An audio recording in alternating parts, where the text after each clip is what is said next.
Yes. My name is Judith Zimmer. I live in Warwick. Actually, I'm in Representative Shanley's district. I'm sorry he's not here tonight.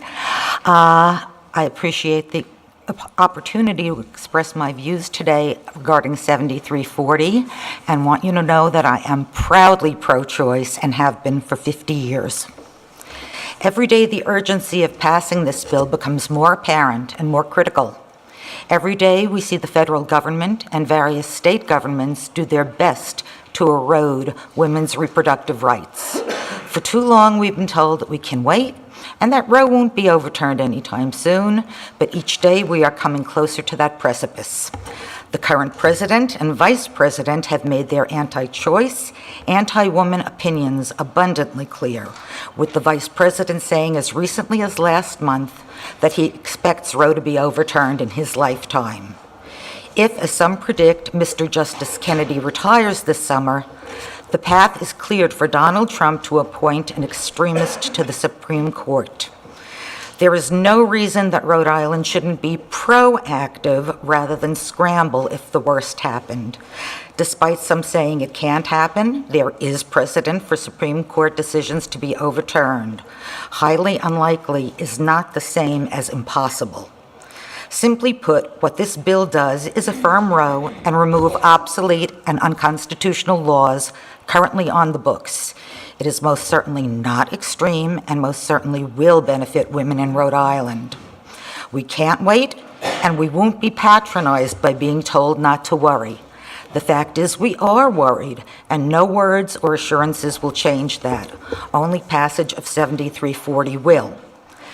An ever-growing number of women and men, 63% at this time, according to Pew Research Center, confirm that the people of Rhode Island want to see access to safe and legal abortion. In the past 16 months, organizations like Planned Parenthood and Rhode Island Now have seen their membership grow significantly as they come out and support this bill. New groups like the Woman Project, Indivisible Rhode Island, and local chapters of the Women's March movement strongly support this bill. A significant number of people are emerging to run for various elected office in the state, at least in part to guarantee reproductive health care to the women of Rhode Island. A press conference held on February 6th, right here in the State House, by the Rhode Island Coalition for Reproductive Freedom, emphasized support for this bill by a diverse section of organizations, including representatives of faith-oriented groups of several denominations.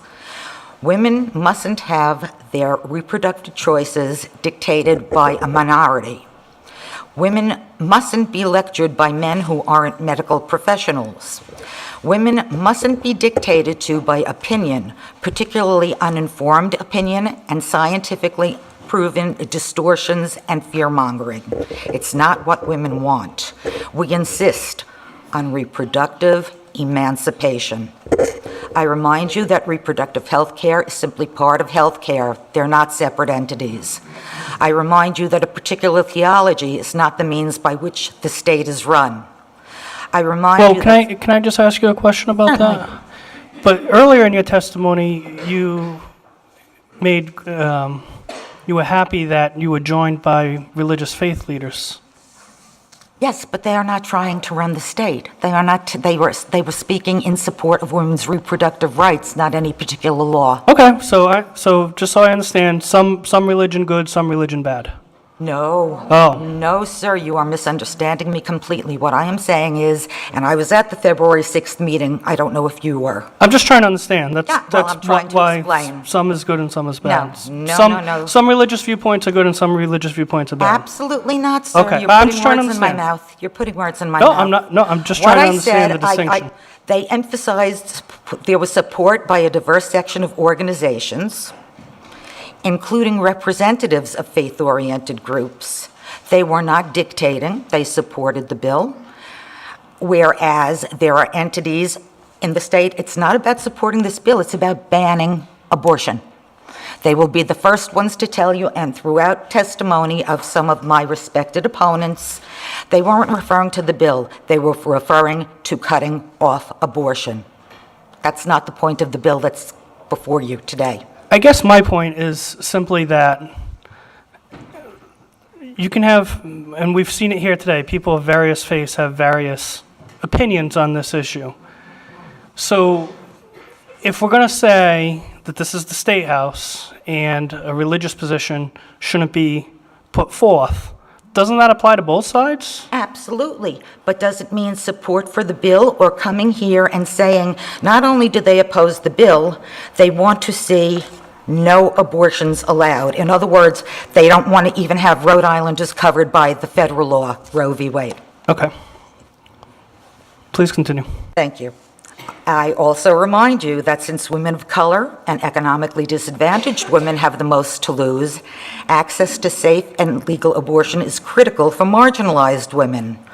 I remind you that forced birth is not what women want. I remind you that if Roe was struck down, it wouldn't be the end of abortion. It would be the end of safe abortion, and women would die. Author Audre Lorde said, "Life is very short, and what we have to do must be done in the now." I ask you to acknowledge by your votes that this is what the vast majority of Rhode Islanders want now. I ask that you heed the voice of women in Rhode Island who say this is urgent now. I ask that this legislation be passed in committee and brought to the floor for a full vote now. And I thank you. Any questions for Judith? Rep. Corvese? Not a question, but a comment of clarification. An individual can be anti-abortion without any theological underpinning. True? You agree with that? I do. I also... Does not have to be a theological basis to be anti-abortion. No, sir. Not at all. However, if you notice, the great majority, if not everybody who is here who spoke out against this bill, was a member of Right to Life, which is a Rhode Island Right to Life, which is a Catholic-based organization, and a good number of them referenced into their remarks what God would want, what God would want, what God would want. Their God, for them, is fine. I totally respect their personal beliefs. I would like them to do the same for people either whose God does not speak to them the same way, or those of us who are not of any particular faith. And I can understand and respect that. But just keep in mind that there are many, many individuals out there who feel that abortion is heinous, not based on any religious underpinning. That is true, and apparently 37% of them are in Rhode Island rather than the 63% who disagree with that. And just a point of clarification, it's my understanding that Right to Life is not a Catholic organization. It is non-sectarian. It is possibly written that way, but I can remember at various demonstrations at Planned Parenthood, there were prayers that were Catholic prayers being said by the demonstrators in public on the street. And on both sides of this issue,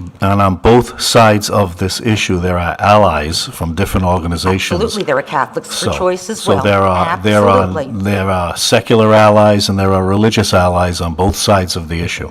So because someone is saying prayers does not necessarily make them faith-based. That means that there are allies faith-based. I can agree to that interpretation.